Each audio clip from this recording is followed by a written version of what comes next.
வருகின்ற 23ஆம் தேதி தேர்தல் நாள். இதேபோல் அனைவரும் இரட்டலைக்கு வாக்களித்து நமது வெற்றி வேட்பாளர் ஆர்.பி. உதயகுமாரை எனது தந்தை, உங்கள் வீட்டு பிள்ளை, உங்களின் சகோதரர், உங்களுக்கு காவல்காரனாக இருக்கும் எனது தந்தைக்கு இரட்டலை வாக்களித்து மிக அதிக வாக்கு வித்தியாசத்தில் வெற்றி பெற செய்ய வேண்டும். என் தந்தை ஒரு நாளும் ஒரு பொழுதும் சுயநலத்திற்காக உழைத்ததில்லை. உங்களுக்காக, உங்கள் நலனுக்காக தான் என் தந்தை உழைத்துக் கொண்டிருக்கின்றார். உங்களுக்கு ஒரு கோரிக்கை, உங்களுக்கு ஒரு தேவை என்றால் உயிரை கூட கொடுத்து அதை சரிபடுத்துவதற்கு, அதை செய்து கொடுப்பதற்கு என் தந்தை தயாராக உள்ளார். அதற்கு நீங்கள் வாய்ப்பளிக்க வேண்டும். நமது சின்னம் இரட்டையிலே, பெண்களின் பாதுகாப்பான சின்னம் இரட்டையிலே, ஏழைகளின் சின்னம் இரட்டைலைக்கு வாக்களித்து என் தந்தையை வெற்றி பெற செய்யுங்கள். மக்களின் முதல்வர் எடப்பாடியார் நம்மளுக்காக, நம்மளை போன்ற சாமானிய மக்களுக்காக முத்து முத்தான தேர்தல் வாக்குறுதிகள் அறிவிச்சிருக்காங்க.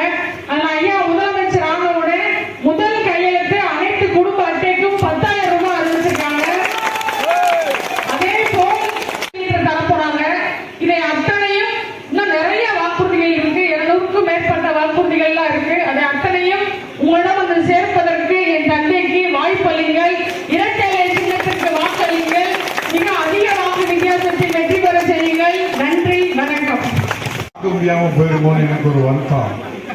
இப்ப கடவுள் புண்ணியத்தில் உங்களை எல்லாம் சந்திக்கிற இந்த நல்ல வாய்ப்பு எனக்கு கிடைத்தமைக்காக இறைவனுக்கும் நன்றி சொல்லி, உங்களுக்கும் நன்றி சொல்லி, வாரத்தில் முதல் நாள் திங்கட்கிழமை காலையில் அங்கங்கே வேலைக்கு போகணும். இருந்தாலும் கூட நம்ம வீட்டுக்குள்ள உதயகுமார் வர்றான்னு சொன்ன உடனே தாய் உள்ளத்தோடு என்னை வரவேற்ற உங்கள் அத்தனை பேருடைய பாதனை நன்றியை காமிக்கிறோம். சுற்றி நிற்கிறாங்க, வெறுங்கையை கூட வந்திருக்கிறாங்க. ஏதாவது வரும்போது வாடி கொண்டு வருவான், சேவை கொண்டு வருவான், ஏதாவது கொண்டு வருவாங்க. ஒன்றுமே இல்லாமல் வந்துட்டான்னு நீங்கள் நினைக்கக்கூடாது. 4ஆம் தேதி வரைக்கும் தான் தேர்தல் ஆணையத்தினுடைய தடை. உங்களுக்கு எதுவுமே கொடுக்கக்கூடாதுன்றது 4ஆம் தேதி வரைக்கும் தேர்தல் ஆணையத்தினுடைய தடை. 4ஆம் தேதி தீர்ப்பு எழுதுறீங்க. புரட்சி தலைவர் எடப்பாடி முதலமைச்சராக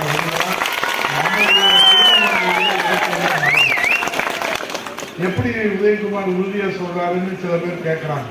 நேற்று கூட ஸ்டாலின் அவர்கள் நம்ம திருமங்கலம் தொகுதியில 10 வேட்பாளரையும் கூட்டு வந்து திருமங்கலம் தொகுதியில அறிமுகப்படுத்தி இருக்கிறார். அப்ப அறிமுகப்படுத்துற போது அவர் சொல்லியிருக்கிறாரு, நம்ம ஆட்சியில எதுவுமே செய்யலை, பாவம் அவருக்கு தகவல் சொல்லாம விட்டுட்டாங்க, அதனால அவருக்கு ஸ்டாலினுக்கு தெரியல. இப்போ நம்ம எய்ம்ஸ் மருத்துவமனையை திருமங்கலம் தொகுதியில உச்சப்பட்டியிலே கொண்டு வந்தது அனைத்து அண்ணா இன்னும் 1 மாதம் 2 மாதத்துல நம்ம புரட்சி தலைவர் எடப்பாடி முதலமைச்சர் வந்தோம்னா பாரத பிரதமர் வந்து தொடங்கி வைக்கிறாரு.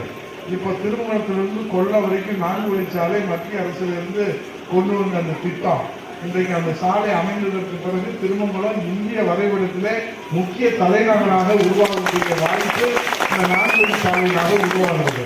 அதே போல நம்முடைய 4 வழிச்சாலையில செவரக்கோட்டையில மேம்பாலம், கள்ளிக்குடியில மேம்பாலம், அதே போல மத்திய அரசிலிருந்து பஸ் போர்ட்டுன்னு சொல்லுவாங்க. அதாவது விமான நிலையம் எப்படி இருக்கோ அது மாதிரி ஒரு பஸ் நிலையம் உருவாக்கணும்னு சொல்லி பஸ் போர்ட்டு வந்து நம்ம கள்ளிக்கல்ல திருமங்கலத்துல கொண்டு வந்தோம். அதை இந்த அரசு கிடப்பிட போட்டுருச்சு. புதிய வட்டாட்சியர் கள்ளிக்குடியை காலகாலமாக ஒரு தலைமையிடமாக கொண்டு வர வேண்டும் என்று நம்முடைய திருமங்கல வரலாற்றிலேயே கள்ளிக்குடி தாலுகா கொடுத்தது புரட்சி தலைவர் எடப்பாடியார். அந்த வீட்டுக்கு உதயகுமார் நான் வருவாய்த்துறை அமைச்சராக இருந்ததுனால கள்ளிக்குடி தாலுகா வந்தது. அதன் மூலமாக திருமங்கலத்துக்கு கோட்டாட்சியர் அலுவலகம் வந்தது. அதே போல நம்முடைய அனைத்து வட்டாட்சியர் அலுவலகங்களுக்கும் புதிய கட்டிடம் கொடுத்திருக்கிறோம். நகராட்சிக்கு புதிய கட்டிடம் கொடுத்திருக்கிறோம். யூனியனுக்கு புதிய கட்டிடம் கொடுத்திருக்கிறோம். பள்ளிக்கூடத்துக்கு புதிய கட்டிடம் கொடுத்திருக்கிறோம். சாலைகளை மேம்படுத்திருக்கிறோம். குடிநீர் வசதி செய்து கொடுத்திருக்கிறோம். திருமங்கலத்திலேயே உங்க புண்ணியத்துல இந்த கள்ளிக்குடி ஒன்றியத்துக்கு மட்டும் 60 கோடி ரூபாய் சிறப்பு நிதியாக வந்திருக்கிறாங்க. அன்னை மகாலிங்கம் தெய்வமாக இருந்துட்டாரு.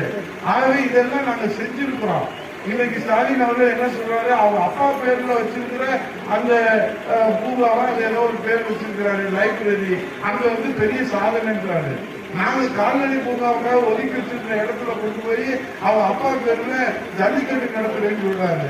ஜல்லிக்கட்டு எங்க நடத்தணும், அங்கங்க மண்ணி வாங்கி தர அந்த ஊர்ல மண்வாசனையோட நடத்தணும். இதெல்லாம் நான் குற்றமா சொல்லல. ஒரு முழு பூசணிக்காய சோத்துல மதிக்கிறாங்க. திருமங்கலம் தொகுதியில அவ்வளவு திட்டங்களை கொடுத்திருக்கிறோம். அதனாலதான் நாங்க உறுதியா சொல்றோம், இந்த திருமங்கலம் தொகுதியில ஸ்டாலின் 100 முறை வந்தாலும் சரி அவரை வரவேற்கிறோம். ஆனா இந்த திருமங்கலம் தொகுதி மக்கள் சாதனையின் மூலமாக எங்கள் இரட்டைகளுக்கு 50,000 வாக்கு வித்தியாசத்தில்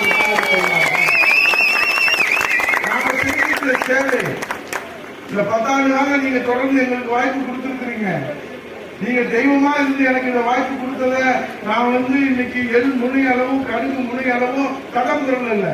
நீங்க எந்த நம்பிக்கையில எனக்கு அந்த வாய்ப்பு கொடுத்தீங்க, அந்த வாய்ப்புல நான் சேவை செய்திருக்கிறேன், திட்டங்களை கொண்டு வந்திருக்கிறேன், கட்சி ரீதியா உங்களுக்கு பாதுகாப்பா இருந்திருக்கிறேன்.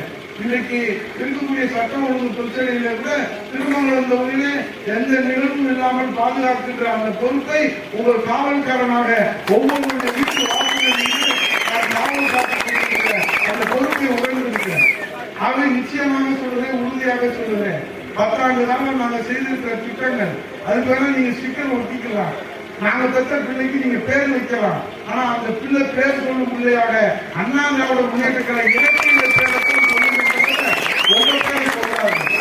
ஆகவே உங்களை நான் வணங்கி கேட்டுக் கொள்வதெல்லாம் சேவைக்கும் திட்டங்களுக்கும் உங்களுக்காக உழைப்பதற்கும் நீங்க களத்தில் நிற்கிற வேட்பாளர்கள் தான் பட்டியலிட்டு பாருங்க. இன்னைக்கு எல்லா கட்சியும் சார்பா களத்தில் நிற்பாங்க, அது எல்லாரும் நிக்கட்டும், எங்களுக்கு ஒன்றும் ஆட்சேபனை இல்லை. எல்லா கட்சி சார்பாகவும் இந்த தேர்தலில் நிற்பாங்க. அப்ப நிக்கிற வேட்பாளர்களையே கல்வியில யார் சிறந்தவங்க?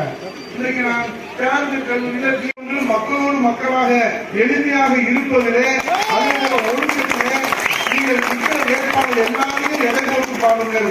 நிச்சயமாக உறுதியாக இன்னைக்கு நான் படிக்கிற காலத்திலே மாணவராக இருக்கிற போதே மக்களுக்கு சேவை செய்வதற்கு இன்னைக்கு நீங்கள் என்னை எம்எல்ஏ ஆக்கி அமைச்சராக்கி இருக்கிறீங்க, எதிர்கட்சி துறைவராக இருக்கிறீங்க, துணைத் தலைவராக நான் பணி செய்வதை விட மாணவராக இருக்கிற போதே நான் மக்களுக்கு சேவை செய்வதிலே மாநில அரசு விருதை நான் பெற்றிருக்கிறேன் என்பதை நான் தைரியமாக சொல்கிறேன்.